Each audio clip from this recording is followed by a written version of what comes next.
गुजरात के गांव उद्दवाल कलां के रहायशी आवाम का वासा के खिलाफ एहतजाज। गांव के नाले बंद, गंदा पानी गली मोहल्लों सड़कों पर आ गया। 100 से ज्यादा खानदानों का इकट्ठे होकर वजीर पंजाब मरियम नवाज, सूबाई वजीर चौधरी शाफिक हुसैन, वफाकी वजीर सालक हुसैन से मुतालबा। अहलिया इलाका ने क्या मुतालबा किए, देखिए SDN पर आकाश न्याजी की इस रिपोर्ट में। जनाब इज्जत इमाम चौधरी शाफिक हुसैन ते चौधरी सालक हुसैन, जनाब असी बड़ी ढाडी इज्जत ते आबरू करने हैं। जनाब बड़े ऑनरेबल ने, मगर साडे पिंड का एक मसला खुद आन के देखो जनाब। 200 खानदान का जिम्मेदार बंदा इंडिपेंडेंट जितने पर्सन ने वो सारे जनाब के सामने आन के खड़े ने। जनाब एक छोटा जिहा मसला है जनाब, इन्ने नहीं कम कर रहे हैं। क्या ये प्रोजेक्ट बहुता बड़ा है? असी CM साहब नूं CM साहब मेहरबानी करके कॉलेज दियां नौजवान लड़कियां कोई गड्डी पिंड दे विच दाखल नहीं, इंटर नहीं हो सकती, कोई जा नहीं सकती। जनाब मेहरबानी करके असी भी पाकिस्तानी है, साडा भी कोई इत्थे हक है जनाब। असी भी फंड टैक्स दे रहे हैं, असी भी इस मुल्क के हकदार हैं।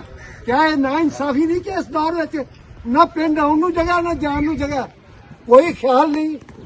पूरा उद्दोवाल कलां असी इकट्ठे होके सारे दे कोल गए हैं, सारे दे कोल जाके रिक्वेस्ट की है, लेकिन कोई सुनवाई नहीं।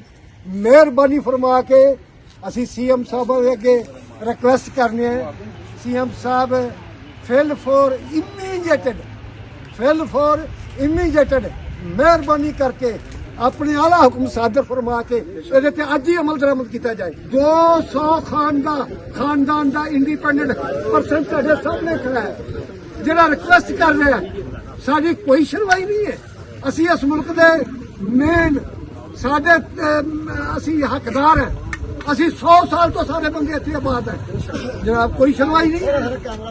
हुण सानू जनाब का पता लगा सी कि जनाब मरियम नवाज साहब जेड़ी वीडियो देखते हैं उस अमल दरामद करते हैं। ढाडी ये शान सुन के असा भी जनाब पूरा गांव उद्दोवाल कलां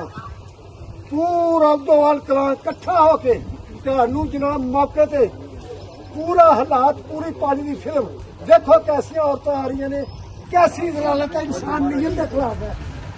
जनाब आला मेरी हम्बल रिक्वेस्ट है CM साहब अपने स्पेशल और ऑफिशियल और आर्डर करके जनाब साडी रसवाई की जाए।